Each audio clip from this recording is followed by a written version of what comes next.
Halo sahabatku. Selamat datang kembali di channel Cerita Momo. Apa kabar kalian hari ini? Semoga selalu sehat dan dijauhkan dari orang-orang yang bermuka dua ya. Hari ini, Momo punya satu kisah yang bakal bikin emosi kalian campur aduk. Judulnya, Pengabdian yang Sia-sia. Bayangkan, selama 4 tahun mengabdi sepenuh hati merawat mertua, mengira suami sedang berjuang di luar negeri ternyata sebuah amplop kecil dari pedagang pasar membongkar rahasia busuk yang tersimpan rapi. Siapkan hati kalian, karena endingnya bakal bikin kalian gregetan dan puas banget. Tapi sebelum kita mulai ke ceritanya, yuk absen dulu. Jangan lupa tekan tombol like dan subscribe-nya sekarang juga biar kalian gak ketinggalan cerita seru lainnya. Terus, ramaikan kolom komentar di bawah ya. Tulis nama panggilan kalian, asal kota, dan ketik kata, hadir. Momo pengen sapa-sapa kalian semua yang setia nonton di sini. Sudah siap? Tarik napas panjang, mari kita masuk ke bab pertama. Suara ayam berkokok belum terdengar nyaring, tapi Ratna sudah terjaga. Matanya terasa berat, sisa kelelahan kemarin belum sepenuhnya hilang. Namun, kewajiban sebagai seorang istri dan menantu yang berbakti memaksanya untuk bangkit dari kasur tipis di lantai kamarnya. Ratna melirik jam dinding usang, pukul 4 pagi. Rutinitas tanpa akhir ini kembali dimulai. Di dapur yang sempit, Ratna mulai merebus air. Ia tahu betul, Ibu Sumi, mertuanya, tidak suka mandi dengan air dingin, apalagi di pagi buta begini. Ratna, airnya sudah matang belum? Ibu mau buang air. Teriakan melengking dari kamar sebelah membuat Ratna tersentak. Buru-buru ia mematikan kompor dan bergegas menuju kamar Ibu Sumi. Iya, Bu, ini Ratna datang, sahut Ratna lembut sambil membuka pintu kamar. Terlihat Ibu Sumi sedang duduk bersandar di kepala ranjang dengan wajah masam. Kakinya yang diselimuti kain batik tampak kaku. Sudah 4 tahun Ibu Sumi divonis lumpuh karena gejala stroke ringan. Sejak saat itu, segala aktivitasnya bergantung penuh pada Ratna. Kamu itu lelet sekali jadi orang. Ibu sudah menahan pipis dari tadi. Kalau Ibu ngompol di kasur, kamu juga kan yang repot harus nyuci? Omel Ibu Sumi tanpa sedikit pun rasa kasihan melihat wajah menantunya yang masih bengkak bangun tidur. Ratna hanya menunduk, menelan rasa perih di hatinya. Maaf, Bu. Tadi kompornya agak susah nyala. Mari Ratna bantu, ucapnya pelan. Dengan sekuat tenaga, tubuh kecil Ratna memapah tubuh Ibu Sumi yang cukup berisi. Berat, sungguh berat. Punggung Ratna seringkali terasa nyeri luar biasa setiap malam, tapi ia tak pernah mengeluh. Pesan suaminya, Galih, selalu terngiang di telinganya. Jagain ibu ya, Dek. Mas kerja jauh di Kalimantan buat masa depan kita. Kamu harus jadi menantu yang baik. Kalimat itu yang menjadi mantra penguat Ratna. Galih, suaminya, pamit bekerja di proyek pertambangan di pedalaman Kalimantan sejak 4 tahun lalu. Katanya, di sana sinyal susah dan medannya berat, tapi gajinya besar. Demi impian memiliki rumah sendiri dan membiayai pengobatan ibu, Ratna rela ditinggal. Selesai mengurus Ibu Sumi, mulai dari memandikan, memakaikan baju, hingga menyuapi sarapan bubur, Ratna baru bisa mengurus pekerjaan rumah lainnya. Ia menyeret keranjang cucian yang menggunung ke sumur belakang. Keringat mulai bercucuran membasahi daster lusuhnya. Mbak Ratna, rajin amat pagi-pagi sudah nyuci, sapa Bu Tejo, tetangga sebelah yang sedang menyapu halaman. Pagar pembatas mereka yang hanya terbuat dari bambu, membuat percakapan terdengar jelas.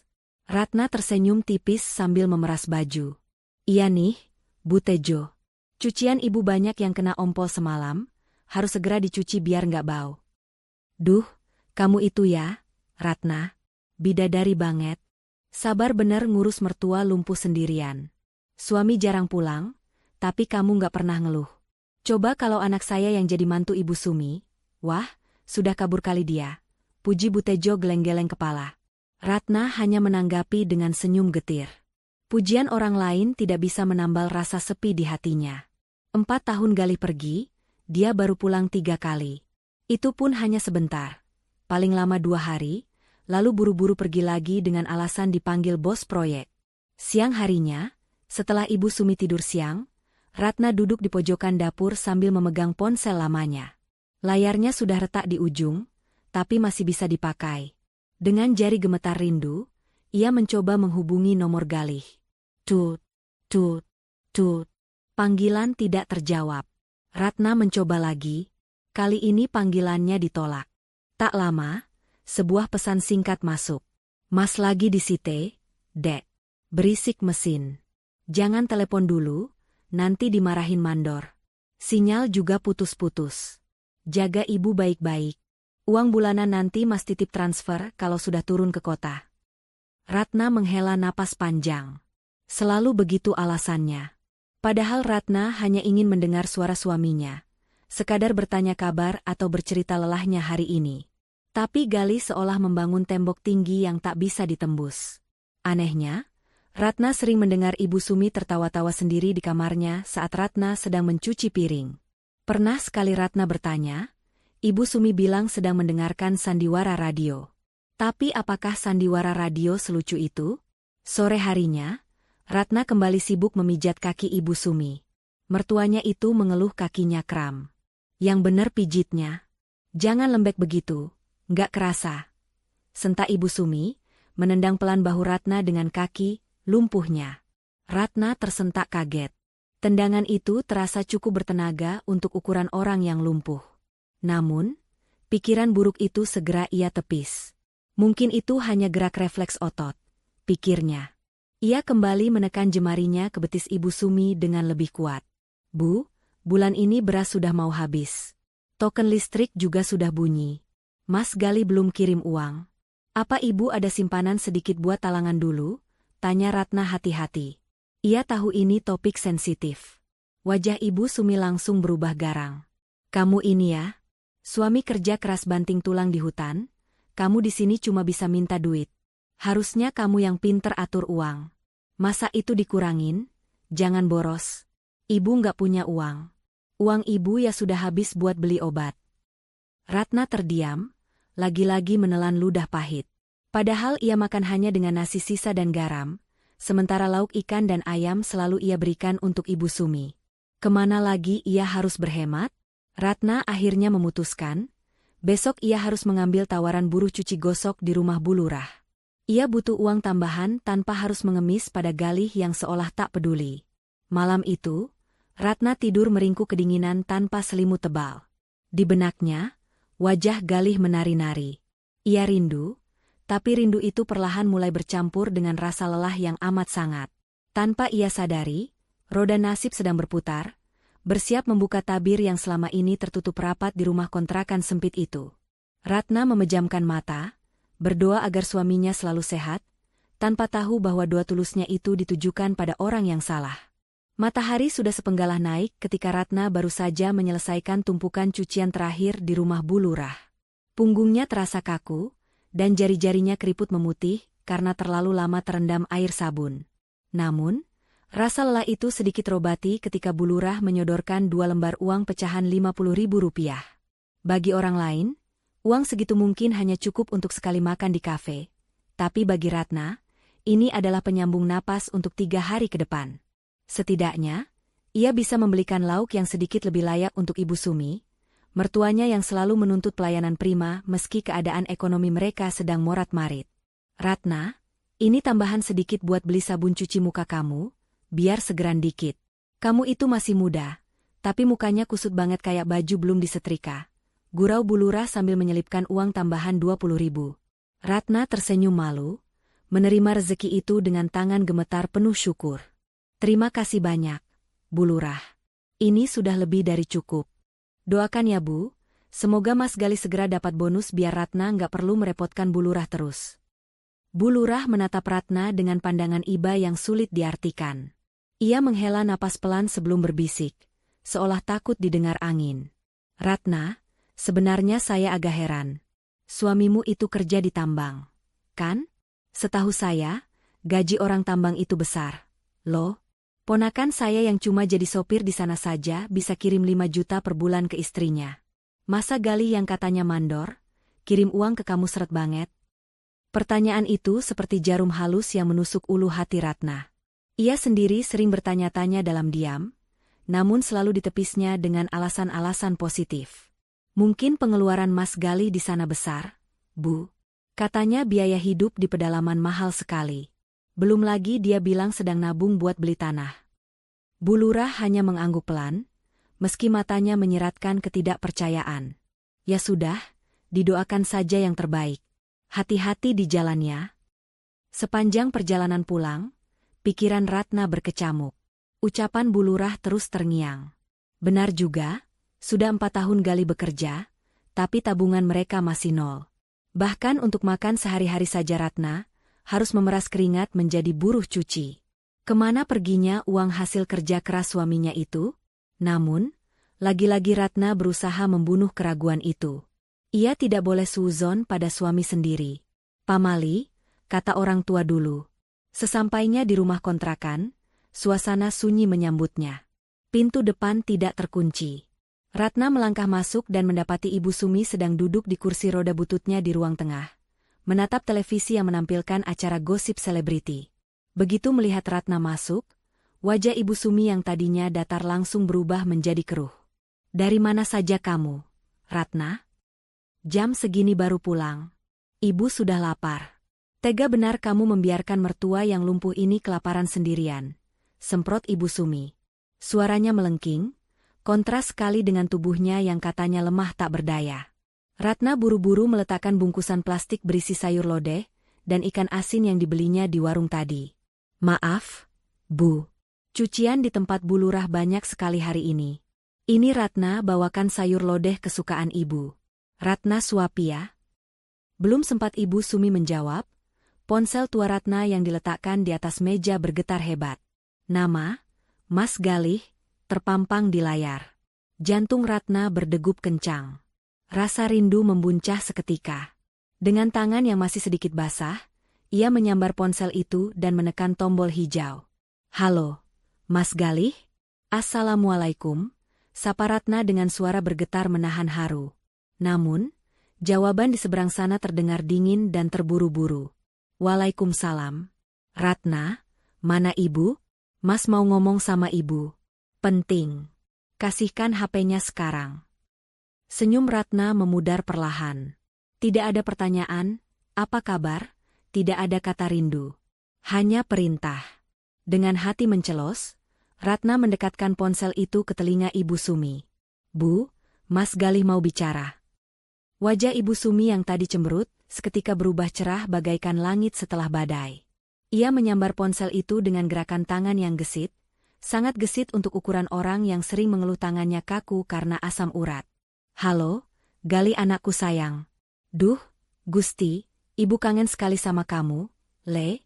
Suara Ibu Sumi berubah menjadi manja dan penuh energi. Ratna mundur beberapa langkah, duduk di tikar pandan sambil memperhatikan interaksi itu. Ada pemandangan ganjil yang membuat nalurinya terusik. Ibu Sumi tertawa lepas, terbahak-bahak mendengar cerita Galih di telepon. Tubuhnya berguncang karena tawa, kakinya yang katanya lumpuh terlihat bergerak-gerak mengikuti irama tawanya yang renyah. Wajahnya merah merona, segar bugar. Di mana perginya wanita tua yang tadi merintih kelaparan dan kesakitan? Oh ya? Wah, enak sekali itu. Hahaha, iya, iya. Nanti Ibu bilang ke Ratna. Tenang saja, di sini aman kok. Kamu jaga kesehatannya di sana, jangan telat makan, ucap Ibu Sumi dengan nada yang sangat riang. Percakapan itu berlangsung lama. 5 menit, 10 menit, hingga hampir 20 menit. Ratna hanya bisa menatap nanar. Ia istri Galih, tapi ia bahkan tidak diberi kesempatan bicara lebih dari 10 detik. Rasa cemburu menyelinap, bukan cemburu asmara, tapi cemburu pada perhatian yang begitu timpang. Setelah puas tertawa-tawa, Ibu Sumi akhirnya menjauhkan ponsel itu sedikit dari telinganya. Wajahnya kembali dipasang mode serius. Nih, istrimu mau ngomong. Katanya pulsanya mau habis. Ujar Ibu Sumi ketus sambil menyodorkan ponsel itu kembali ke Ratna. Ratna menerima ponsel itu dengan harapan yang tersisa. Halo, Mas? Dek. Suara Gali terdengar datar, seolah energinya sudah habis tersedot saat bicara dengan ibunya tadi.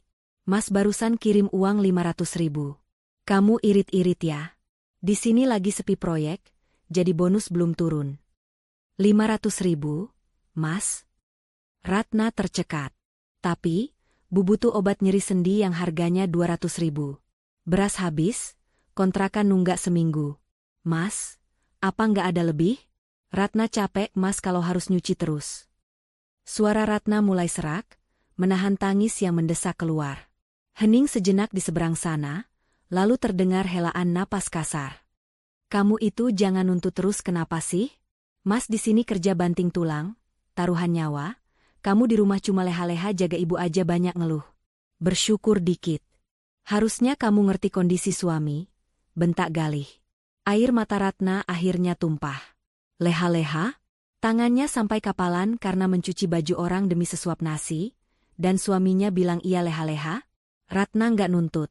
Mas, Ratna cuma minta keadilan. Ratna juga istrimu. Ah, sudahlah. Sinyal jelek. Nanti kalau ada rezeki lagi mas kirim. Jagain ibu yang benar. Awas kalau ibu lapor kamu macem-macem. Tut. Sambungan telepon terputus sepihak. Ratna mematung dengan ponsel yang masih menempel di telinga. Bunyi, tut, yang panjang itu terasa menyayat hati, lebih sakit daripada bentakan apapun. Ia menatap layar ponsel yang perlahan gelap, segelap perasaannya saat ini. 500.000 rupiah. Di kota ini, uang segitu hanya cukup untuk makan seminggu jika mereka sangat berhemat, belum termasuk listrik, air, dan kebutuhan khusus Ibu Sumi. Malah melamun. Mana makanannya? Ibu sudah gemetar ini saking laparnya. Teriakan Ibu Sumi membuyarkan lamunan Ratna. Wanita tua itu kembali ke mode aslinya, galak dan menuntut. Aura ceria saat menelepon Galih tadi lenyap tak berbekas, seolah ditelan bumi. Ratna menghapus air matanya kasar dengan punggung tangan. Ia bangkit, mengambil piring, dan menuangkan nasi serta sayur lodeh. Saat ia menyuapkan sendok pertama ke mulut Ibu Sumi, mertuanya itu langsung meludahkannya kembali. Cuy, asin banget. Kamu mau meracuni ibu ya? Mentang-mentang Galih kirim uangnya dikit. Kamu kasih ibu makanan sampah begini? Hardik Ibu Sumi, matanya melotot tajam. Padahal Ratna tahu betul rasa masakannya pas. Ia sengaja tidak banyak bicara, hanya mengambil tisu untuk membersihkan sisa makanan di dagu Ibu Sumi. Maaf, Bu. Lidah ibu mungkin lagi pahit. Nanti Ratna buatkan teh manis. Alasan saja. Bilang saja kamu kesal sama Galih terus lampiasin ke ibu. Ibu Sumi menepis tangan Ratna kasar. Ratna mundur, menahan isak tangis agar tidak pecah. Dalam hati ia menjerit. Kenapa Galih bisa begitu lembut pada ibunya tapi begitu kejam padanya? Dan kenapa Ibu Sumi bisa berubah 180 derajat hanya dalam hitungan detik? Ada sesuatu yang salah. Sangat salah. Malam itu, Ratna tidak bisa tidur.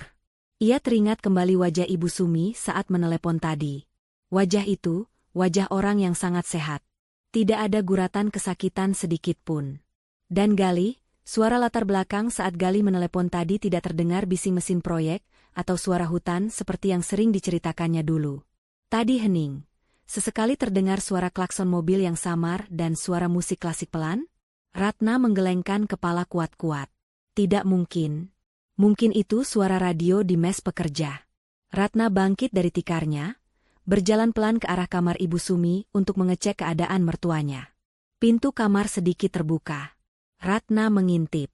Di bawah temaram lampu tidur, ia melihat Ibu Sumi sedang duduk di tepi ranjang. Bukan berbaring kesakitan, tapi duduk tegak sambil menghitung lembaran uang berwarna merah dan biru. Cukup tebal. Mata Ratna membelalak. Dari mana Ibu Sumi punya uang sebanyak itu?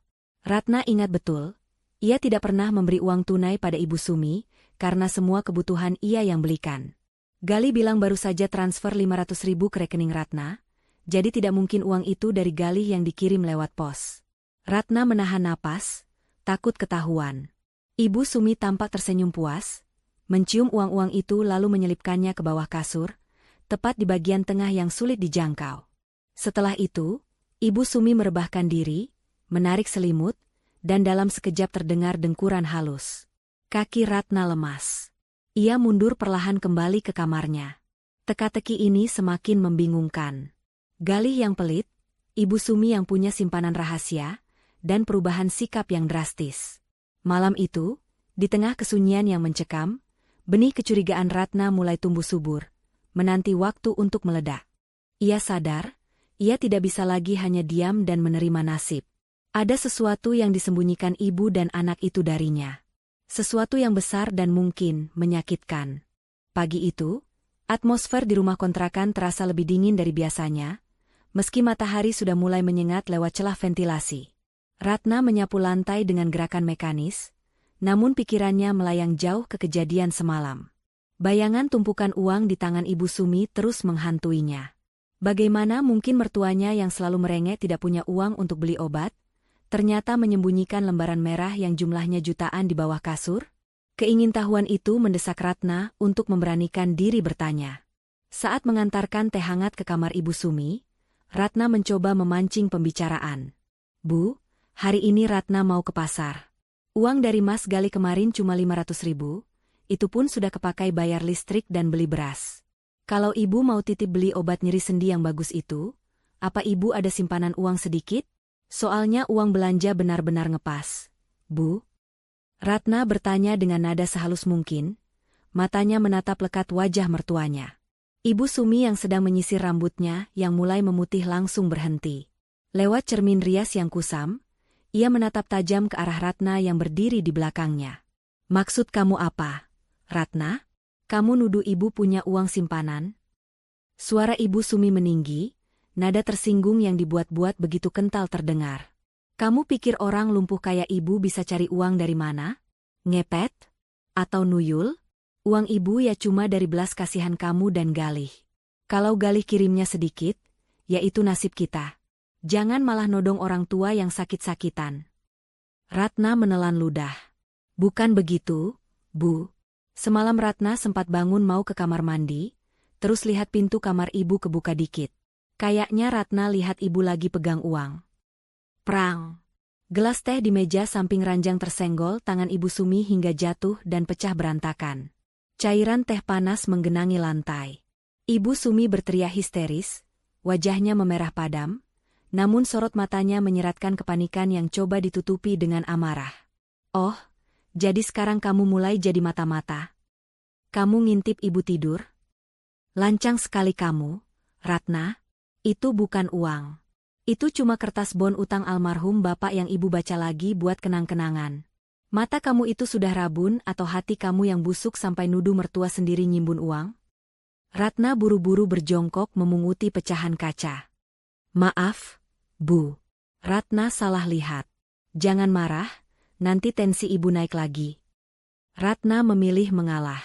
Berdebat dengan Ibu Sumi di pagi hari, hanya akan menguras energinya yang sudah tipis. Namun, hati kecilnya menolak percaya. Kertas bon utang tidak berwarna merah dan biru seperti uang pecahan 100.000 dan 50.000. Kebohongan Ibu Sumi semakin mempertebal dinding kecurigaan di hati Ratna. Setelah membersihkan pecahan gelas dan memastikan Ibu Sumi tenang, atau setidaknya diam, Ratna pamit pergi ke pasar. Ia berjalan kaki menyusuri gang sempit keluar dari komplek kontrakan kumuh itu. Jarak ke pasar tradisional sekitar 2 kilometer. Dulu, ia sering naik ojek, tapi demi menghemat uang 5.000 rupiah, kini ia rela berjalan kaki di bawah terik matahari pagi yang mulai gatal di kulit. Pasar pagi itu sangat ramai. Bau amis ikan, aroma rempah, dan keringat manusia bercampur menjadi satu. Ratna melangkah hati-hati di antara beceknya jalanan pasar, menghindari genangan air keruh sisa cucian ayam potong. Ia harus pintar-pintar menawar. Harga cabai sedang naik, bawang merah juga mahal. Dengan uang 500.000 di dompet, ia harus bisa bertahan hidup sebulan. Itu artinya, menu hari ini dan seterusnya hanyalah tahu, tempe, dan kangkung. Daging ayam adalah kemewahan yang entah kapan bisa terbeli lagi. Setelah membeli bumbu dapur seperlunya, Ratna melangkah menuju lapak sayuran langganannya di sudut pasar. Lapak itu milik Pak Darman, seorang pria paruhbaya yang baik hati. Biasanya, Pak Darman selalu menyapa Ratna dengan suara lantang dan candaan khas orang pasar. Neng Ratna, istri solehah datang. Mau borong apa hari ini? Kangkungnya masih seger kayak Neng Ratna loh." Begitulah biasanya sambutan Pak Darman. Tapi hari ini berbeda. Saat Ratna mendekat, Pak Darman sedang melayani pembeli ibu-ibu yang rewel menawar harga sawi. Namun, begitu mata Pak Darman menangkap sosok Ratna, senyum di wajahnya lenyap seketika. Wajahnya berubah tegang. Ia buru-buru melayani ibu-ibu tadi dengan cepat, seolah ingin segera menyingkirkan orang lain dari lapaknya. "Pak Darman, bayamnya 2 ikat ya. Sama labu siam 1, ucap Ratna sambil memilih sayuran. Ia merasakan perubahan sikap Pak Darman. Pria itu tampak gelisah. Matanya bergerak liar ke kanan dan kiri, seolah memastikan tidak ada orang yang menguping pembicaraan mereka. Pak Darman tidak menjawab dengan candaan. Ia membungkus bayam dan labu siam itu dengan gerakan cepat. Tangannya sedikit gemetar. Ratna mengernyitkan dahi. "Pak Darman sakit? Kok pucat?" tanya Ratna khawatir. Pak Darman menggeleng cepat. Ia mencondongkan tubuhnya melewati tumpukan wortel dan kol, mendekatkan wajahnya ke arah Ratna. Suaranya berubah menjadi bisikan parau yang sangat pelan. "Neng Ratna? Neng sendirian kan? Nggak ada tetangga yang ikut?" Ratna menggeleng bingung. "Sendirian, Pak? Kenapa?" Pak Darman menghela napas panjang, tampak bergulat dengan batinnya sendiri. Ia merogoh saku celemek kumalnya, lalu mengeluarkan sebuah amplop coklat kecil yang agak lecek. Dengan gerakan cepat seperti pencopet yang sedang bertransaksi, ia menyelipkan amplop itu ke dasar keranjang belanja Ratna, lalu menimbunnya dengan ikatan bayam dan labu siam. Ratna terkejut. "Pak, ini apa? SSTD." Pak Darman meletakkan telunjuk di bibirnya, matanya melotot memperingatkan. "Jangan dibuka di sini, Neng. Bahaya. Banyak mata-mata. Neng Ratna orang baik. Saya nggak tega lihat Neng dibodohi terus." Jantung Ratna berdegup kencang, seakan mau lompat dari rongga dadanya. "Dibodohi? Maksud Bapak apa? Ini soal siapa?" Pak Darman kembali menengok ke kanan dan kiri. Suasana pasar yang bising seolah meredam percakapan rahasia mereka. "Ini soal suamimu, Galih, dan mertuamu." Nama Galih disebut. Lutut Ratna terasa lemas seketika. Firasat buruk yang menghantuinya sejak kemarin seolah mendapat validasi. Pak Darman tahu sesuatu tentang Mas Galih? Dia kecelakaan di Kalimantan? Atau dia sakit? Ratna memberondong pertanyaan dengan suara bergetar. Pak Darman menatap Ratna dengan sorot mata iba yang begitu dalam, tatapan kasihan yang membuat harga diri Ratna serasa tercabik. "Lebih parah dari sakit, Neng. Jauh lebih parah. Saya sering lihat sudahlah. Neng buka saja amplop itu nanti di rumah. Tapi ingat pesan saya, Neng." Pak Darman mencengkeram lengan Ratna pelan namun tegas. "Buka saat Neng sendirian. Jangan sampai Ibu Sumi tahu Neng pegang amplop ini. Kalau dia tahu, bisa runyam urusannya. Dia itu ular berkepala 2, Neng." Ratna ternganga. Pak Darman yang selama ini ia kenal sopan, berani menyebut Ibu Sumi, ular. Seberapa besar rahasia yang disimpan pria tua ini? "Sudah, sana pulang. Jangan kelihatan bingung." "Biasa saja," perintah Pak Darman sambil melepaskan cengkeramannya saat melihat pembeli lain mendekat. Ia kembali berteriak, meski terdengar dipaksakan. "Totalnya 10.000 saja, Neng. Murah meriah." Ratna menyerahkan uang selembar 10 ribuan dengan tangan yang dingin dan berkeringat. Ia menerima kembalian ucapan terima kasih Pak Darman dengan anggukan kaku. Pikirannya kosong, namun dadanya sesak. Ratna berjalan keluar dari pasar seperti orang linglung. Keranjang belanja di tangannya terasa 10 kali lebih berat. Bukan karena bayam atau labu siam, tapi karena amplop coklat kecil yang tersembunyi di dasarnya. Amplop itu seolah memancarkan panas yang membakar rasa penasaran sekaligus ketakutan Ratna. Apa isinya? Apakah surat pemecatan Galih? Atau surat utang? Tapi kenapa Pak Darman bilang, dibodohi? Dan kenapa Ibu Sumi disebut ular? Langkah kaki Ratna semakin cepat. Ia ingin segera sampai di rumah, tapi di sisi lain, ia takut menghadapi kenyataan yang ada di dalam amplop itu. Jalanan pulang yang biasanya terasa jauh karena panas, kini terasa begitu singkat. Setiap langkah mendekatkan Ratna pada sebuah kebenaran yang mungkin akan menghancurkan pondasi hidup yang selama ini ia pertahankan mati-matian. Sesampainya di depan gang rumah, Ratna berhenti sejenak di bawah pohon mangga. Ia mengatur napasnya yang memburu. Ia merapikan tumpukan sayuran di keranjangnya, memastikan amplop itu benar-benar tidak terlihat. Ia harus berakting. Ia harus terlihat biasa saja di depan Ibu Sumi. Ratna memejamkan mata sejenak, berdoa dalam hati. Ya Tuhan, apapun yang ada di dalam amplop ini, kuatkan hamba. Jika ini adalah jawaban dari doa-doa hamba tentang kegelisahan ini, maka tunjukkanlah jalan keluarnya. Dengan tangan gemetar, Ratna melangkah masuk ke halaman rumah kontrakannya. Dari dalam, terdengar suara televisi yang menyala keras. Ibu Sumi pasti sedang menonton sinetron. Ratna menarik napas dalam-dalam, memasang topeng ketegaran di wajahnya, dan membuka pintu. Assalamualaikum, Bu. Ratna sudah pulang, ucapnya lantang, berusaha menutupi gemuruh di dadanya. Namun, Ratna tahu, setelah ia membuka amplop itu nanti, hidupnya tidak akan pernah sama lagi. Babak baru penderitaannya, atau mungkin kebangkitannya, akan segera dimulai. Dan amplop dari Pak Darman adalah kuncinya. Kamu beli apa saja sih, Ratna? Kok lama sekali? Suara cempreng Ibu Sumi langsung menyambut Ratna begitu ia melangkahkan kaki melewati ambang pintu. Wanita tua itu memicingkan mata, menatap keranjang belanja Ratna dengan curiga, seolah takut menantunya menyembunyikan jajanan enak untuk dimakan sendiri. Ratna berusaha menetralkan degup jantungnya yang masih memburu. Ia mencengkeram erat gagang keranjang, memastikan amplop coklat di dasarnya tidak bergeser sedikitpun. Antre, Bu. Pasar lagi ramai banget. Tadi juga Ratna milih bayam yang paling segar buat Ibu. Jawab Ratna, suaranya terdengar sedikit parau. Halah, alasan. Sini Ibu lihat. Ibu Sumi mengulurkan tangannya, hendak mengaduk isi keranjang. Panik menyergap Ratna. Jika Ibu Sumi menemukan amplop itu sekarang, tamatlah riwayatnya. Seketika, otak Ratna berputar mencari alasan. Ia memegang perutnya dan meringis kesakitan. Aduh, Bu, perut Ratna sakit banget. Kayaknya masuk angin atau salah makan tadi sebelum berangkat. Ratna ke kamar mandi dulu ya, Bu. Nggak tahan. Tanpa menunggu persetujuan Ibu Sumi, Ratna langsung berlari menuju kamar mandi yang terletak di pojok belakang rumah, dekat dapur.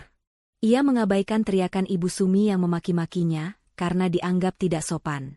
Dasar menantu kurang ajar. Orang mau lihat belanjaan malah ditinggal lari.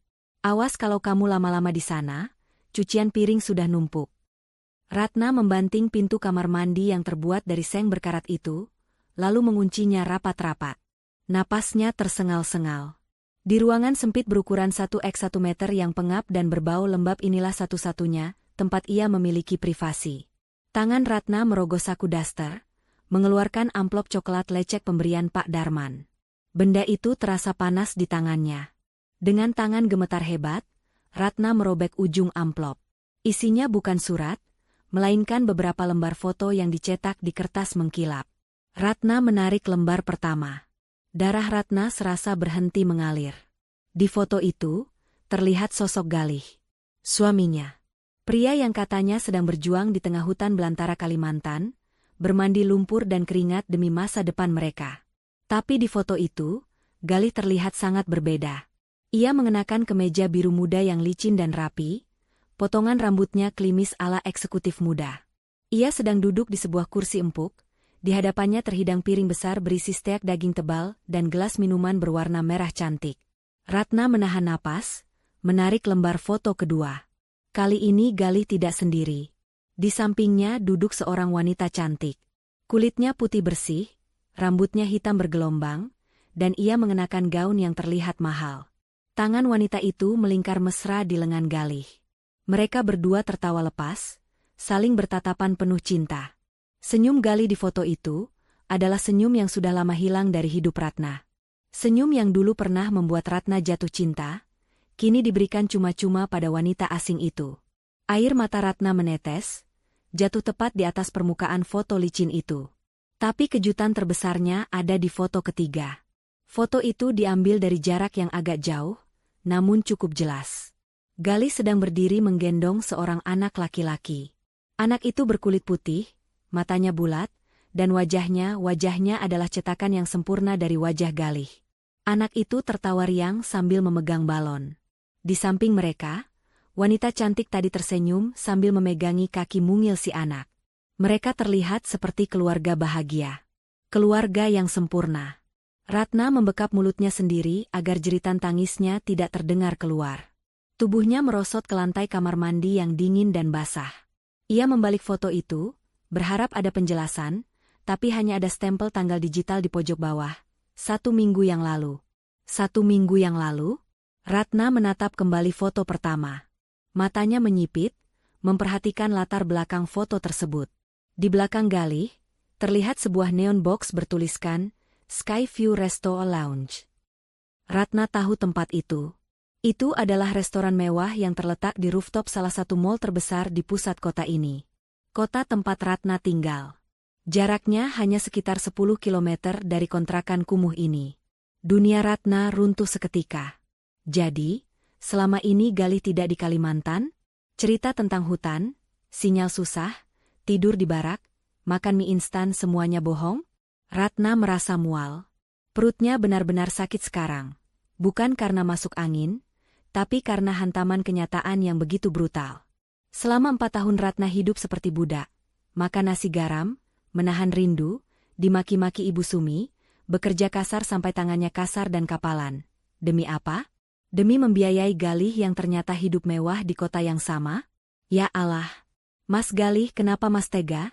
Isak Ratna lirih, suaranya tercekat di tenggorokan. Ia menatap wajah anak kecil di foto itu lagi. Usianya sekitar 3 tahun. Itu artinya, Galih sudah memiliki hubungan dengan wanita itu sejak tahun pertama kepergiannya. Atau mungkin, Galih tidak pernah pergi bekerja. Ia pergi untuk membangun keluarga baru. Tiba-tiba, potongan-potongan teka-teki itu mulai menyatu di kepala Ratna. Uang kiriman yang sedikit. Alasan tidak bisa ditelepon. Ibu Sumi yang punya uang simpanan rahasia.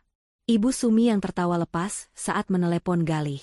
Dan tatapan kasihan Pak Darman. Semuanya masuk akal sekarang. Ibu Sumi tahu. Mertuanya itu pasti tahu semuanya.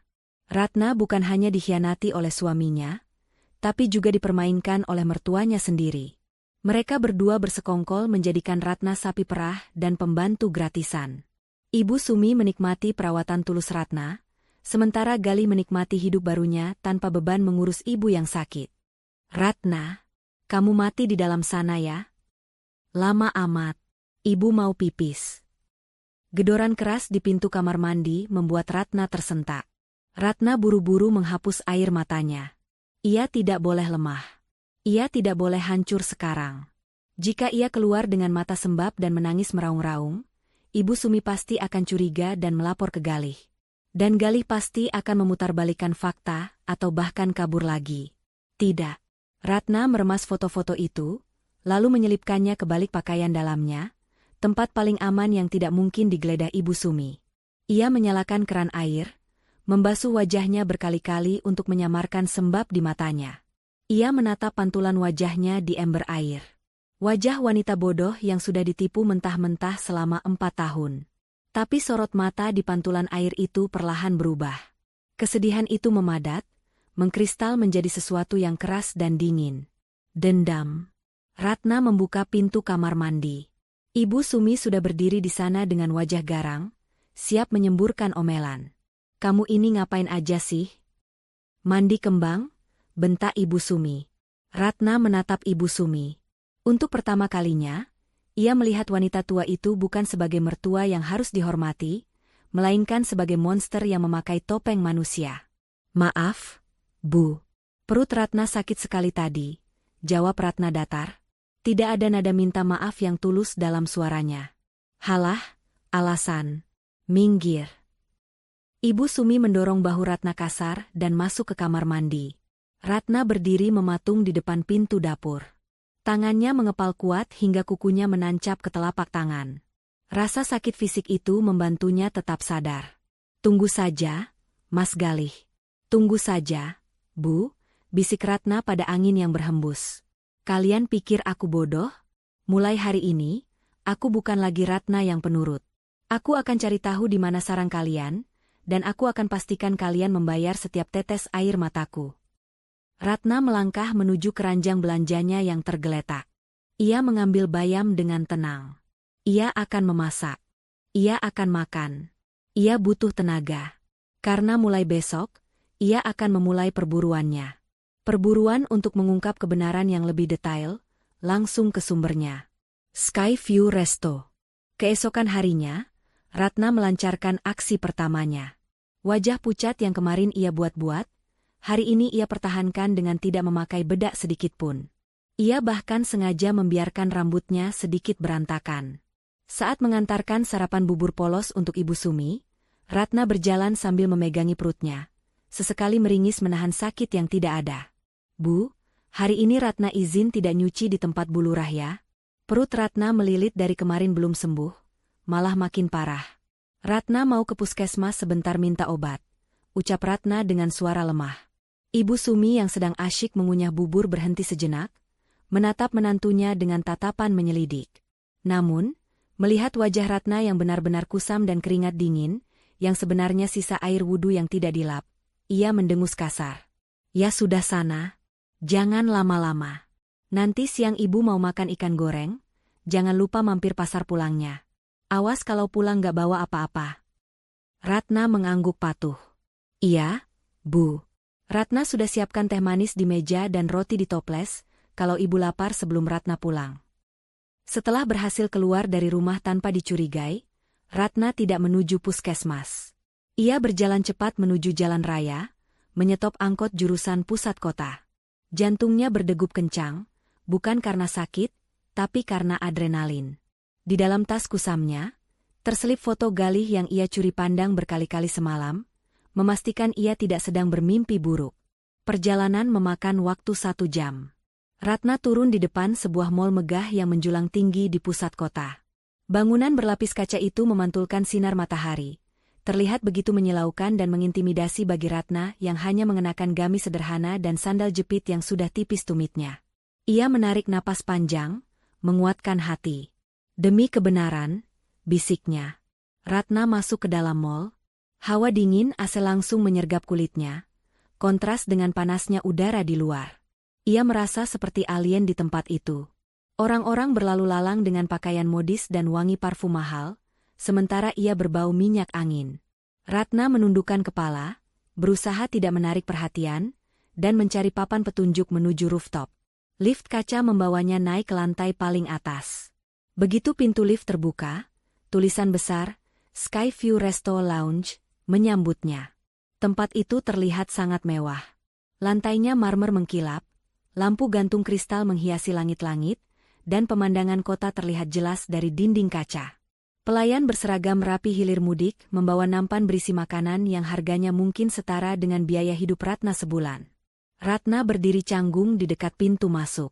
Seorang resepsionis wanita yang cantik dan tinggi menatapnya dengan pandangan sedikit meremehkan, namun tetap tersenyum profesional.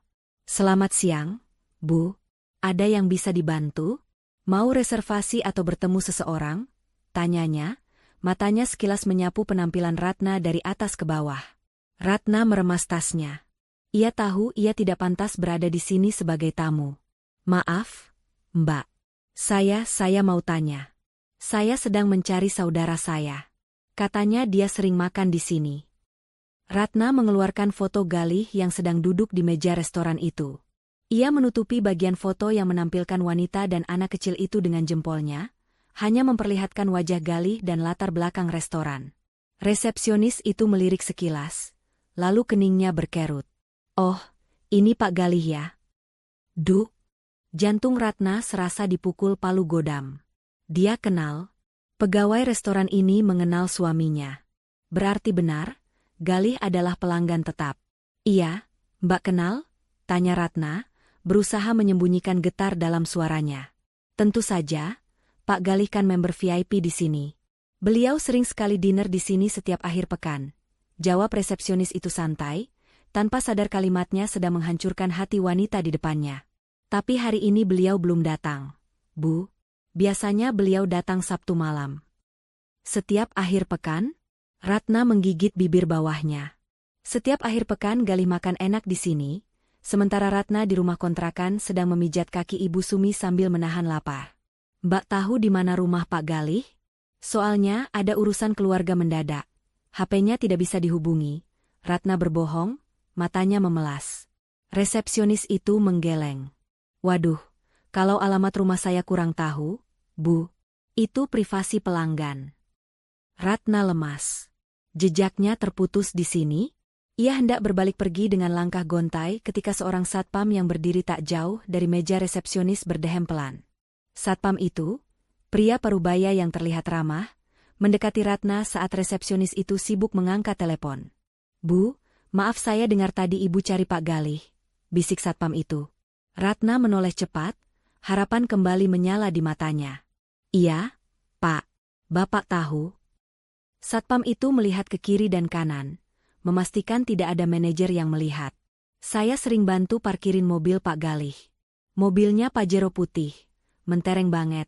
Saya ingat betul karena beliau selalu kasih tips lumayan. Mobil Pajero?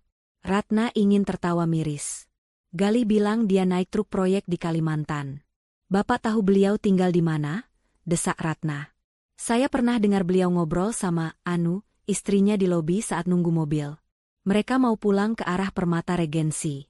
Itu loh, Bu, perumahan elit yang baru dibangun di daerah selatan. Katanya beliau ambil unit yang paling besar di sana, jelas Pak Satpam polos. Ia mengira wanita di foto itu, Clara, adalah satu-satunya istri Galih. Istrinya cantik ya, Pak? Tanya Ratna lirih, memastikan. Wah, cantik banget, Bu. Seperti artis. Anaknya juga lucu, jawab Pak Satpam semangat. Dunia Ratna gelap sejenak. Konfirmasi itu datang bertubi-tubi tanpa ampun. Jadi wanita itu dianggap istri sah di mata orang-orang sini. Dan Ratna? Ratna hanyalah hantu masa lalu yang dilupakan. Terima kasih, Pak. Terima kasih banyak, ucap Ratna buru-buru. Ia tidak sanggup mendengar lebih banyak lagi pujian tentang keluarga bahagia suaminya. Ratna bergegas keluar dari restoran itu, menekan tombol lift dengan kasar. Air mata yang ia tahan sejak tadi akhirnya merebak di sudut mata. Tapi ia segera menghapusnya. Tidak. Jangan menangis sekarang. Permata Regensi. Nama itu terpatri di otaknya. Kompleks perumahan elit itu hanya berjarak sekitar 10 km dari kontrakannya. Sangat dekat, namun bagaikan bumi dan langit. Keluar dari mall, Ratna tidak langsung pulang. Ia duduk di halte bus, menatap kosong ke jalanan yang padat. Fakta demi fakta sudah terkumpul. Galih tidak di Kalimantan. Galih kaya raya. Galih punya mobil mewah. Galih punya istri baru yang cantik. Dan mereka tinggal di Permata Regensi. Ratna meraba dadanya yang sesak. Rasa sakit ini bukan lagi sedih, tapi marah. Marah yang membakar hangus sisa-sisa cintanya. Kamu bohong, Mas. Kamu bilang kita susah bareng, senang bareng. Tapi ternyata kamu senang sendirian, dan membiarkan aku susah sendirian ngurus ibumu. Seketika, bayangan Ibu Sumi melintas.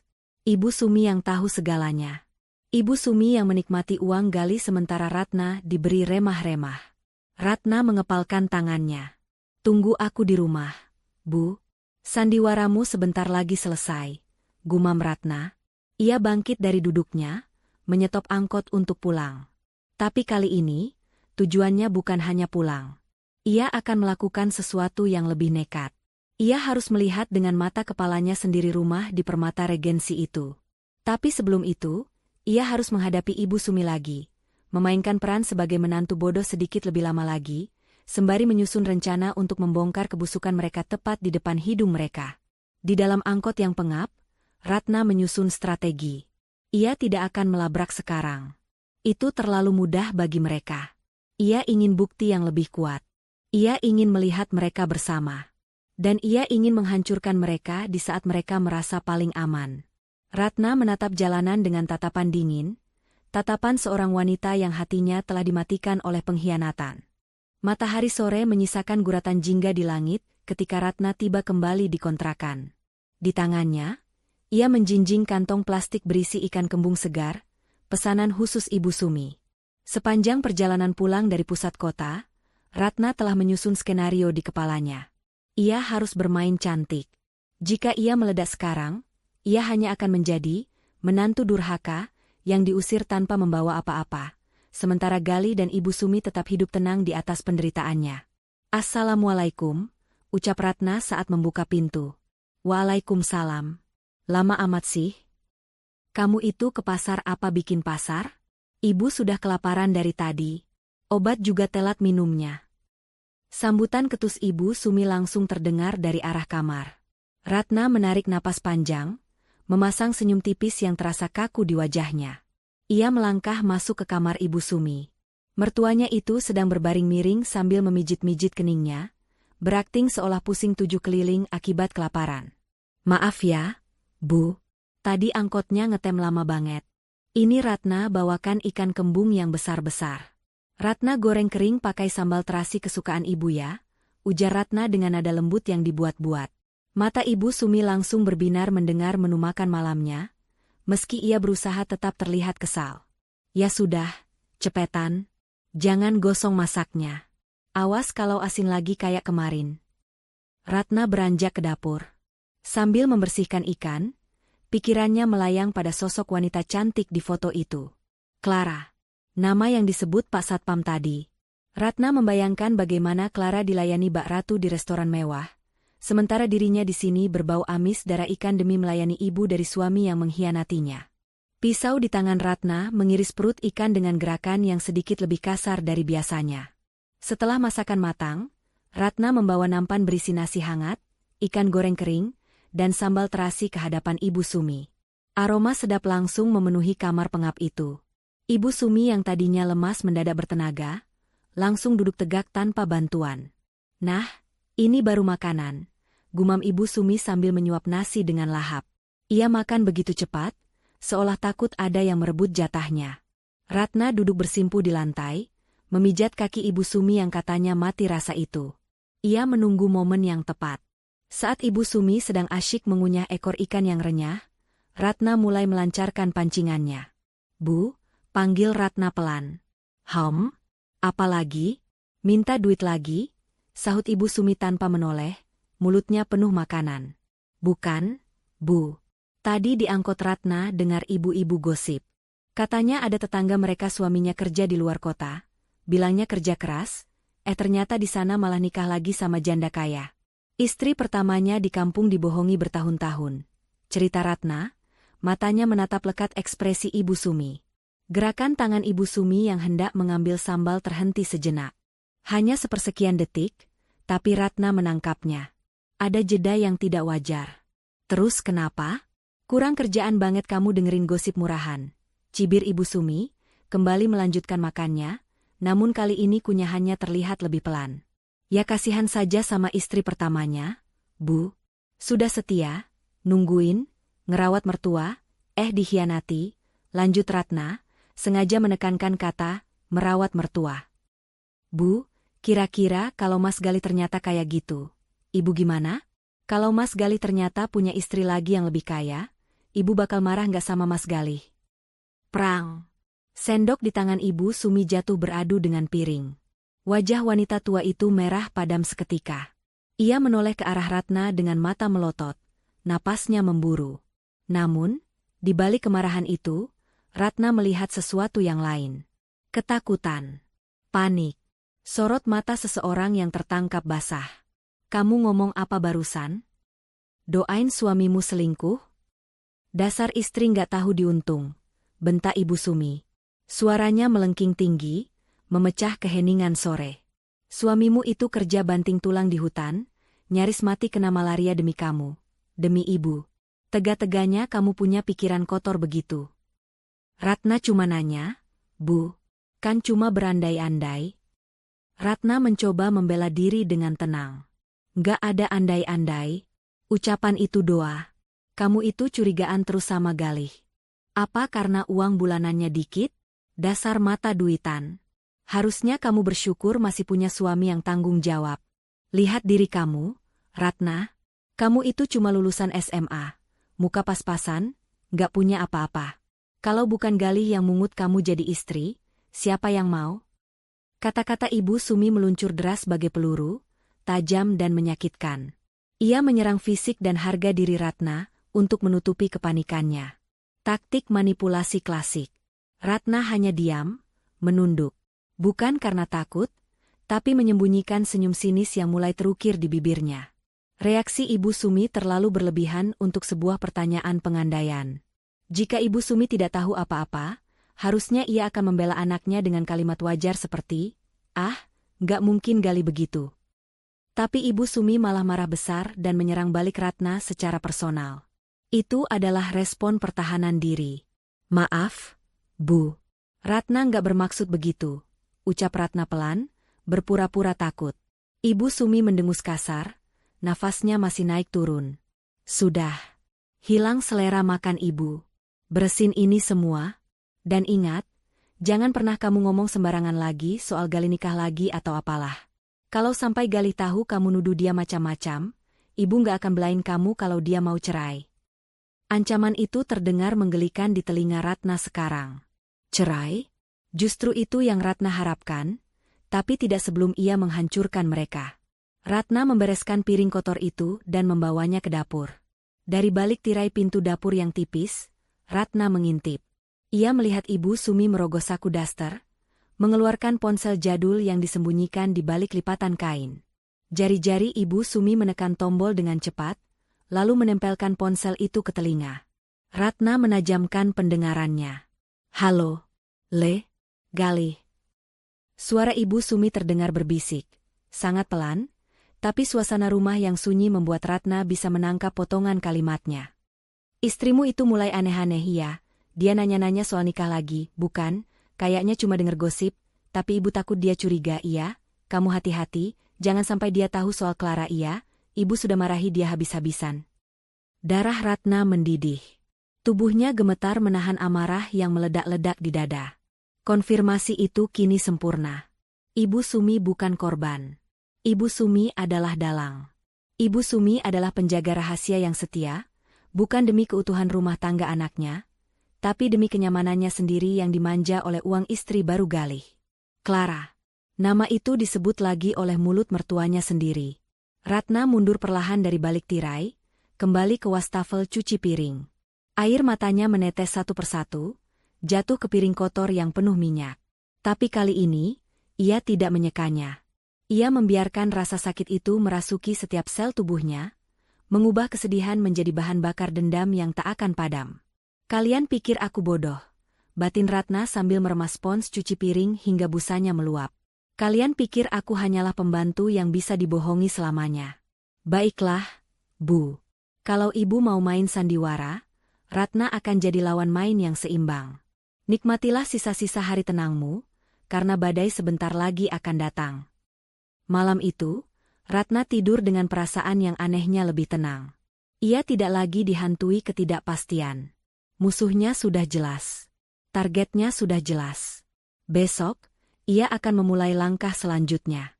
Mengumpulkan bukti fisik yang lebih kuat untuk menjerat mereka semua dalam perangkap yang tak bisa disangkal. Buku tabungan rahasia itu, Ratna harus menemukannya. Kesempatan yang ditunggu-tunggu Ratna, akhirnya datang 2 hari kemudian. Pagi itu cerah, matahari bersinar terik namun angin berhembus sejuk. Ibu Sumi, yang biasanya malas bergerak, tiba-tiba minta diantar ke teras depan. "Ratna, bawa Ibu ke depan. Ibu mau berjemur." Katanya sinar matahari pagi bagus buat tulang tua kayak Ibu, biar nggak gampang keropos. Perintah Ibu Sumi sambil membenarkan letak selimut di kakinya. Ratna mengangguk patuh.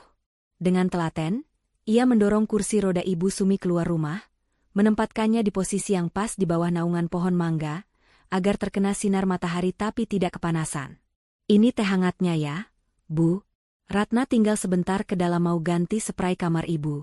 "Baunya sudah apek, takut Ibu gatal-gatal nanti," ujar Ratna beralasan. "Ya sudah sana. Yang bersih kerjanya. Jangan asal-asalan," sahut Ibu Sumi tanpa menoleh, sibuk menyapa tetangga yang lewat untuk memamerkan citra, mertua yang sedang bersantai dirawat menantu. Ratna bergegas masuk kembali ke dalam rumah. Jantungnya berpacu cepat. Ini adalah momen emas. Biasanya Ibu Sumi tidak pernah mau meninggalkan kamarnya saat Ratna membersihkan ruangan itu, selalu mengawasi seperti sipir penjara. Ratna masuk ke kamar Ibu Sumi dan menutup pintu setengah rapat. Aroma minyak urut dan bau apek khas kamar orang tua menyergap hidungnya. Ratna langsung menuju ranjang besi tua tempat Ibu Sumi biasa tidur. Ia menarik spray kusam bermotif bunga yang sudah pudar warnanya. Matanya menyapu setiap sudut kasur kapok yang tebal dan berat itu. "Di mana ibu simpan uangnya?" gumam Ratna.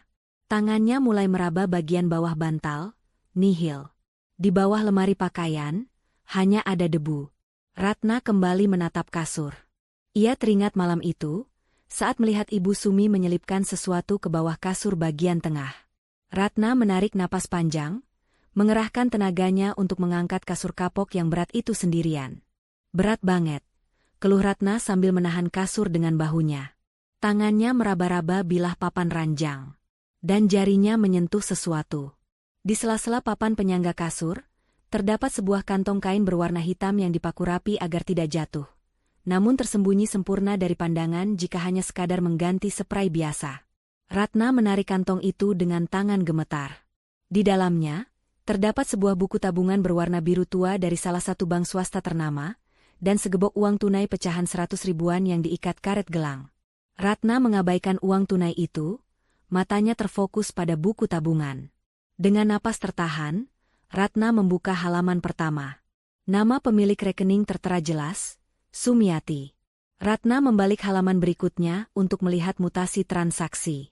Matanya terbelalak lebar, seakan bola matanya hendak melompat keluar. Angka-angka yang tertera di sana membuatnya pusing seketika. Tanggal Mei 01, transfer masuk. 15 juta rupiah tanggal Mei 02, transfer masuk. 15 juta rupiah tanggal Mei 03, transfer masuk. 20 juta rupiah, bonus. Deretan angka itu terus berlanjut setiap bulan selama 4 tahun terakhir. Tidak pernah kurang dari 10 juta rupiah. Ratna melihat saldo terakhir di bagian paling bawah. Total saldo, 345 juta rupiah. Ratna terduduk lemas di lantai. Buku tabungan itu terlepas dari tangannya. 345 juta rupiah. Air mata Ratna menetes. Bukan karena sedih, tapi karena rasa sakit hati yang teramat sangat. Ia teringat kejadian seminggu lalu, saat ia harus mengutang beras 1 liter di warung tetangga, karena uang belanja habis. Ia teringat saat ia sakit demam tinggi tapi tidak berani ke dokter, karena takut biayanya mahal, dan hanya minum air hangat. Ia teringat saat Ibu Sumi memarahinya habis-habisan, karena Ratna membelikan tempe yang potongannya terlalu tipis demi berhemat. "Ya Allah, jahat sekali kalian," desis Ratna, suaranya bergetar hebat penuh amarah. Selama ini, Galih mengirimkan uang belasan hingga 20 juta setiap bulan untuk ibunya. Tapi ke Ratna, 500 ribu. Itu pun sering terlambat dengan alasan, belum gajian. Dan Ibu Sumi, wanita tua itu duduk di atas tumpukan uang ratusan juta. Tapi setiap hari berakting seolah-olah dia adalah orang paling miskin di dunia yang harus dikasihani. Setiap suapan nasi garam yang Ratna makan, setiap tetes keringat Ratna menjadi buruh cuci, ternyata hanyalah hiburan bagi Ibu Sumi. Mertuanya itu sengaja membiarkan Ratna menderita.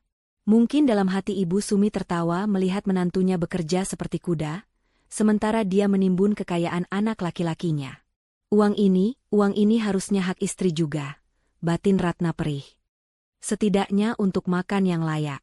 Tapi ibu ambil semuanya. Semuanya. Ratna mengambil ponsel bututnya dari saku daster. Dengan tangan yang masih gemetar menahan emosi, ia memotret setiap halaman buku tabungan itu. Ia memotret saldo terakhirnya dengan jelas. Ia juga memotret tumpukan uang tunai di dalam kantong hitam itu. Ini bukti. Bukti keserakahan yang tak terbantahkan.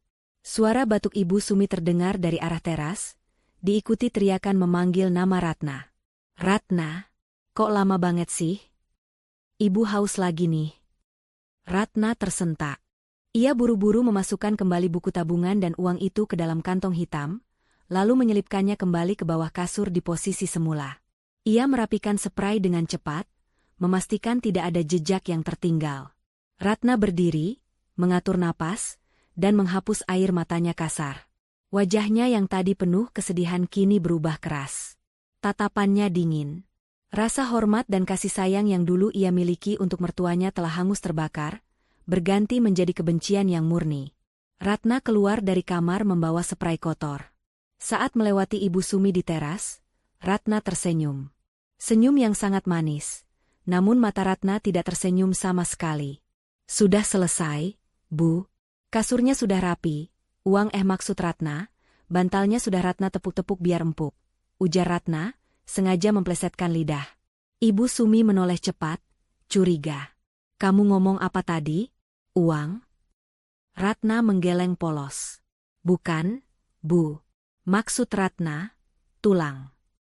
Tulang ibu kan sakit, jadi kasurnya Ratna empukin biar tulangnya enak. Lidah Ratna keseleo, Bu. Ibu Sumi mendengus, kembali memalingkan wajahnya. Dasar ceroboh. Bicara saja nggak becus. Ratna berjalan menuju sumur belakang.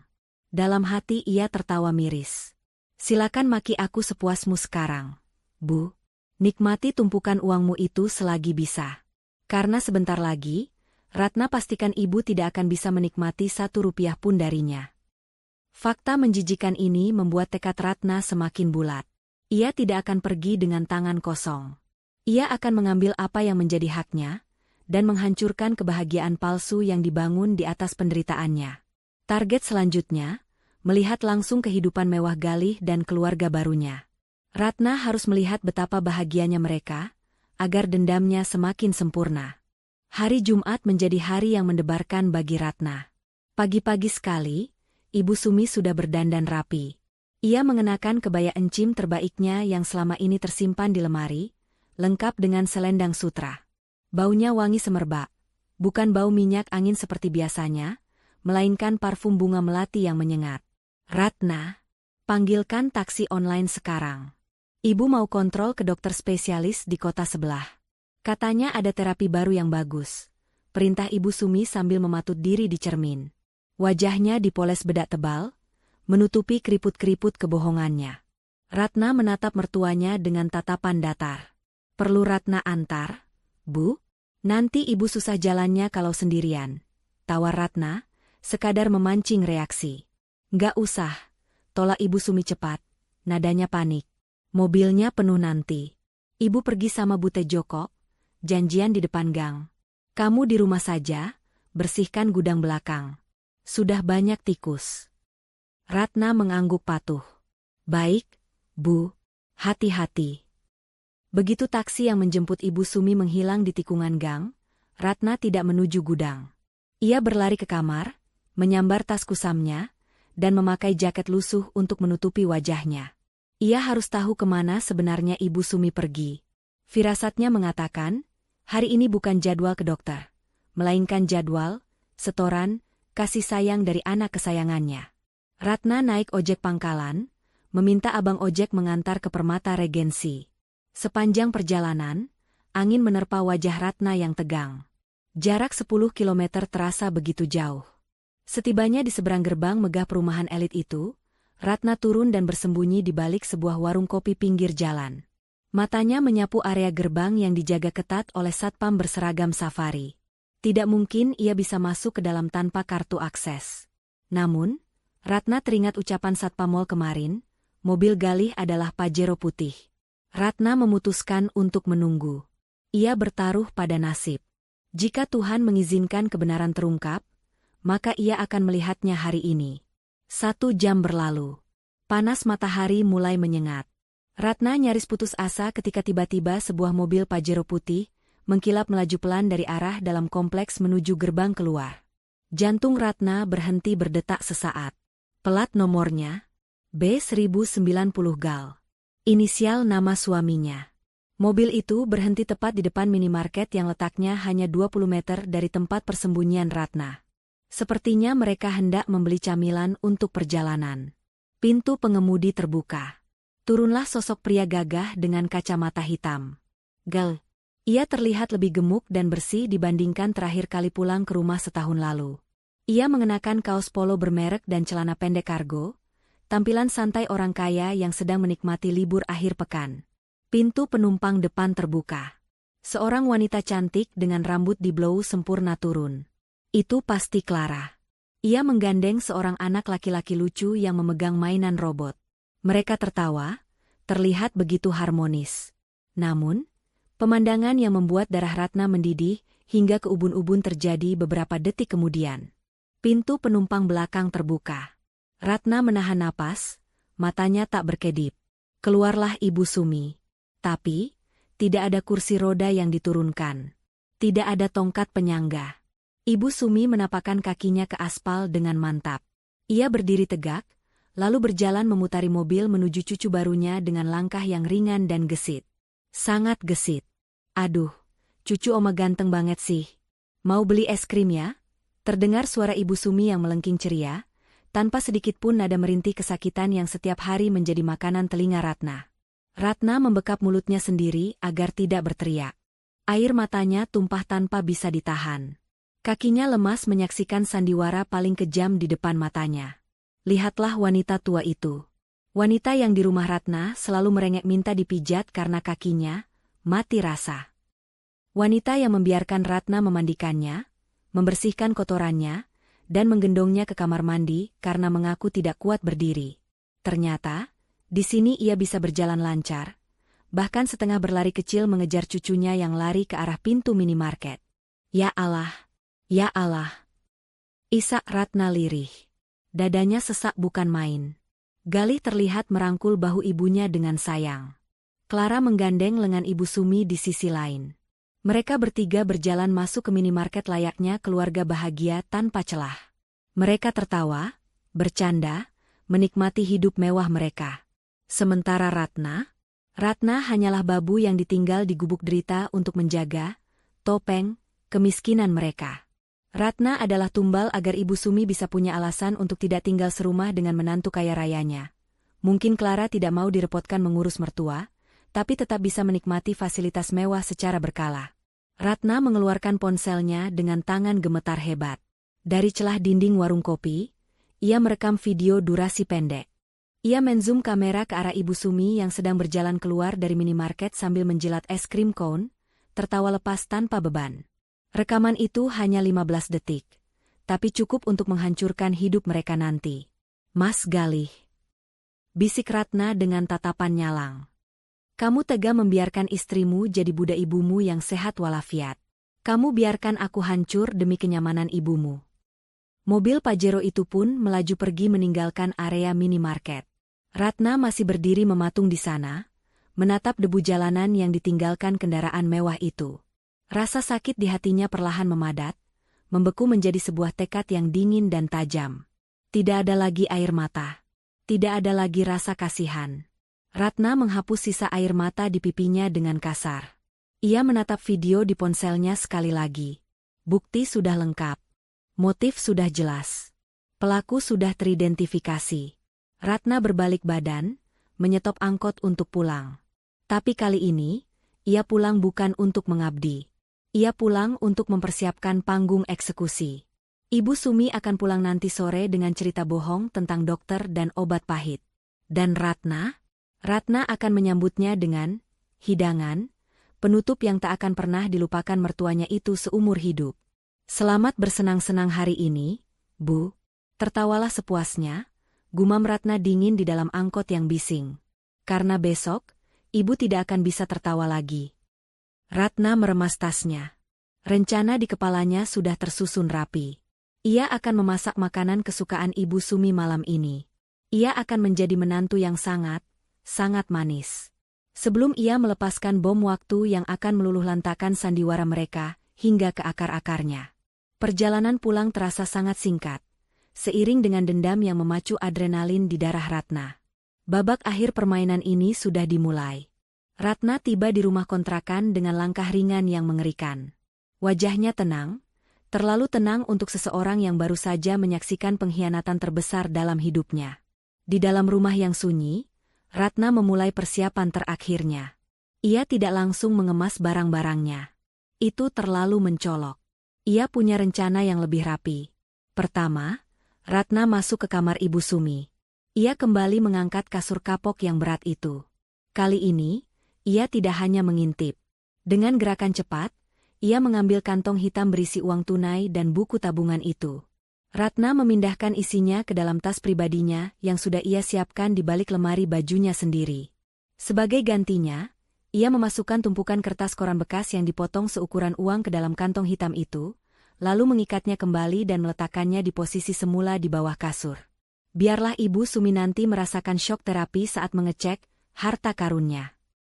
Setelah itu, Ratna mulai mengemasi pakaiannya. Ia tidak membawa semuanya, hanya yang penting-penting saja. Beberapa setel baju ganti, ijazah, surat nikah, dan perhiasan emas peninggalan almarhumah ibunya yang untungnya tidak pernah ia jual meski hidup susah. Semua ia masukkan ke dalam koper tua yang ia sembunyikan di kolong tempat tidur kamarnya. Selesai urusan barang, Ratna pergi ke dapur. Ia mulai memasak. Aroma bumbu gulai yang pekat segera memenuhi ruangan. Ratna memasak gulai kambing, makanan favorit Ibu Sumi yang penuh kolesterol dan lemak jahat. Ia memasaknya dengan penuh cinta, memastikan rasanya sangat lezat. Makanlah yang banyak nanti, Bu. Anggap saja ini perjamuan terakhir, gumam Ratna sambil mengaduk santan kental yang mendidih. Menjelang maghrib, Ratna sudah mandi dan berpakaian rapi. Ia mengenakan daster terbaiknya yang bersih dan wangi. Rumah sudah disapu bersih. Meja makan sudah ditata rapi dengan piring-piring dan gelas berisi es jeruk segar. Semuanya tampak sempurna, seperti menyambut tamu agung. Pukul 7 malam, suara taksi berhenti di depan rumah. Ratna mengintip dari jendela. Pintu taksi terbuka, dan Ibu Sumi turun. Tapi lihatlah, wanita tua itu kembali melakukan transformasi ajaibnya. Sebelum masuk halaman, ia berhenti sejenak, membungkukkan badan, memasang wajah menderita, dan mulai menyeret kakinya seolah-olah berat sekali untuk melangkah. Akting kelas Oscar dimulai lagi. Ratna membuka pintu dengan senyum lebar. Assalamualaikum, Bu. Sudah pulang? Wah, Ratna khawatir sekali lo nungguin Ibu dari tadi. Sambut Ratna dengan nada riang yang dibuat-buat.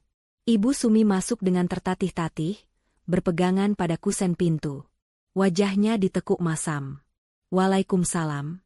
Aduh, Ratna pinggang Ibu mau patah rasanya. Dokter bilang saraf Ibu makin terjepit.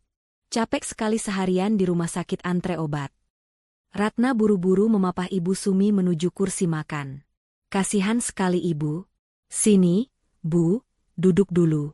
Ratna sudah masakan gulai kambing spesial buat Ibu biar semangat lagi. Baunya enak kan, Bu?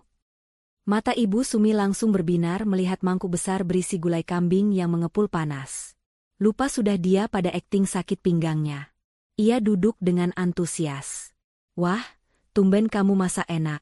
Dapat uang dari mana? Tanyanya curiga, tapi tangannya sudah menyambar sendok. Tadi Ratna bongkar celengan ayam Ratna, Bu. Sekali-kali nyenengin Ibu, kan Ibu habis sakit. Jawab Ratna manis. Ibu Sumi mendengus, tapi senyum rakus mulai tersungging di bibirnya. Ya sudah, ambilkan nasi yang banyak. Ibu lapar banget, obatnya bikin perut perih. Padahal Ratna tahu, perut itu perih karena kekenyangan makan enak seharian bersama Galih dan Clara. Ratna menyendokkan nasi segunung dan menyiramnya dengan kuah gulai serta potongan daging yang besar-besar. Ibu Sumi makan dengan lahap, bunyi kecapan mulutnya memenuhi ruangan. Ratna duduk di hadapannya, hanya menatap mertuanya makan tanpa menyentuh makanannya sendiri. Ibu makannya pelan-pelan, nanti tersedak, ujar Ratna lembut. Enak. Tumben masakanmu pas bumbunya. Puji Ibu Sumi dengan mulut penuh. Ratna tersenyum. Iya dong, Bu. Kan Ratna masak pakai hati. Oh ya, Bu. Tadi Pak RT mampir ke sini. Ibu Sumi berhenti mengunyah sejenak. Pak RT? Ngapain? Nagih iuran sampah? Bukan, Bu. Pak RT cuma mastiin data warga.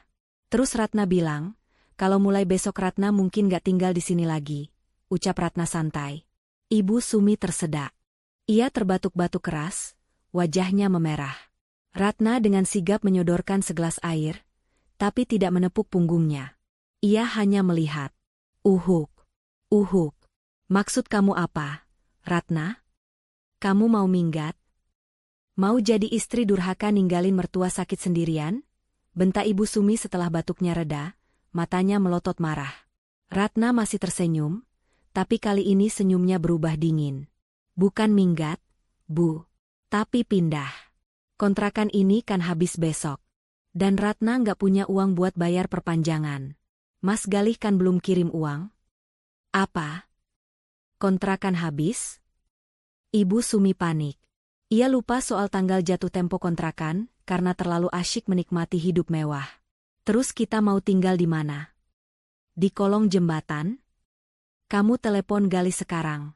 Minta dia transfer. Ratna menggeleng pelan.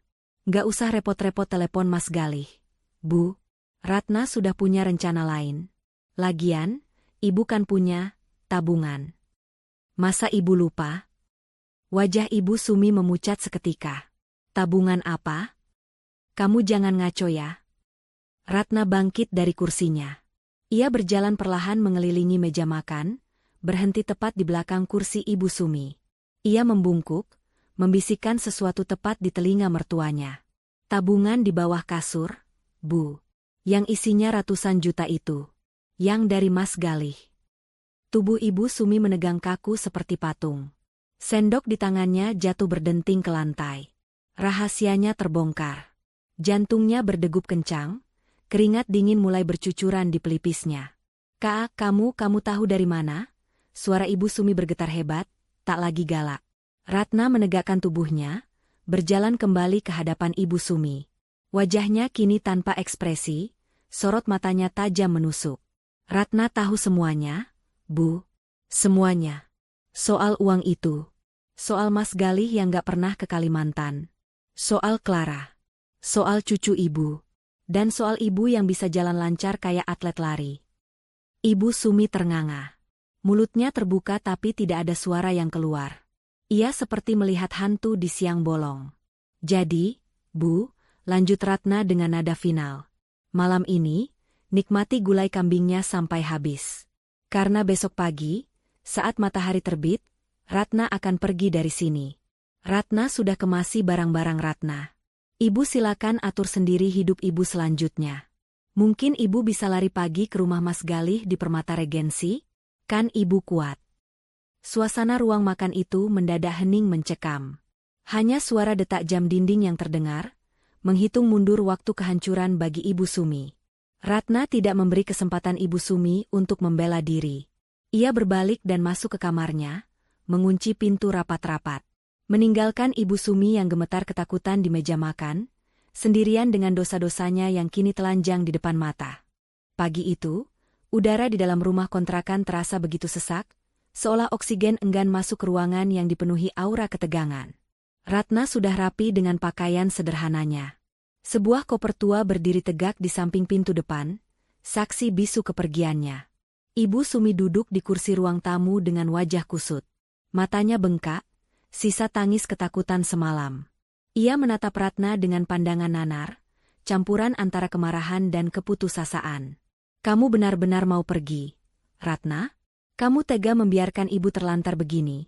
Suara ibu Sumi serak, mencoba memeras sisa-sisa iba yang mungkin masih ada di hati menantunya. Ratna tersenyum tipis sambil membenarkan letak kerudungnya di depan cermin. Tega? Bukankah ibu lebih tega? 4 tahun, Bu. 4 tahun Ratna diperlakukan seperti sapi perah. Ratna rasa itu sudah cukup untuk membayar lunas budi Ratna sebagai menantu. Tapi Galih akan marah besar kalau tahu kamu pergi. Dia bisa menceraikanmu, ancam ibu Sumi, namun nadanya terdengar lemah. Ratna tertawa kecil, tawa yang terdengar kering. Cerai? Itu yang Ratna tunggu, Bu. Tolong sampaikan ke anak kesayangan ibu itu, urus surat cerainya secepatnya. Kalau dia tidak mau urus, biar Ratna yang gugat dengan bukti perselingkuhan dan penelantaran. Ratna punya semua buktinya, lengkap. Ratna berjalan mendekati ibu Sumi, lalu meletakkan amplop coklat, amplop yang sama dari Pak Darman, ke pangkuan mertuanya. Ini hadiah perpisahan buat ibu. Foto-foto kebahagiaan anak ibu dengan istri barunya. Simpan baik-baik. Siapa tahu ibu kangen cucu kalau ibu lagi sendirian di jalanan nanti. Tangan ibu Sumi gemetar saat menyentuh amplop itu. Kak, kamu mau kemana? Kontrakan ini habis hari ini. Ibu mau tinggal di mana? Itu bukan urusan Ratna lagi, jawab Ratna dingin. Oh ya, satu lagi. Ibu pasti penasaran kan dengan tabungan ibu di bawah kasur? Mata Ibu Sumi membelalak. Ia baru ingat harta karunnya. Ratna sudah mengambil isinya semalam. Bisik Ratna, membuat wajah Ibu Sumi pucat pasi seputih kertas. 345 juta rupiah. Anggap saja itu gaji rapel Ratna selama 48 bulan menjadi perawat, pembantu, dan tukang masak ibu. Kalau dibagi, gaji Ratna sebulan sekitar 7 juta. Murah kan untuk layanan 24 jam? Maling. Kembalikan uangku. Jerit Ibu Sumi histeris, mencoba bangkit dari kursinya untuk menerjang Ratna. Namun, karena panik, kakinya tersandung kaki meja dan ia jatuh tersungkur ke lantai. Ratna tidak bergerak sedikit pun untuk menolong. Ia hanya menatap datar mertuanya yang menggeliat di lantai. Jangan teriak maling, Bu. Ratna cuma mengambil hak Ratna yang ibu dan Galih rampas. Di dalam kantong hitam di bawah kasur itu, Ratna sudah ganti isinya dengan potongan koran. Lumayan buat ibu baca-baca kalau bosan. Ratna menarik pegangan kopernya.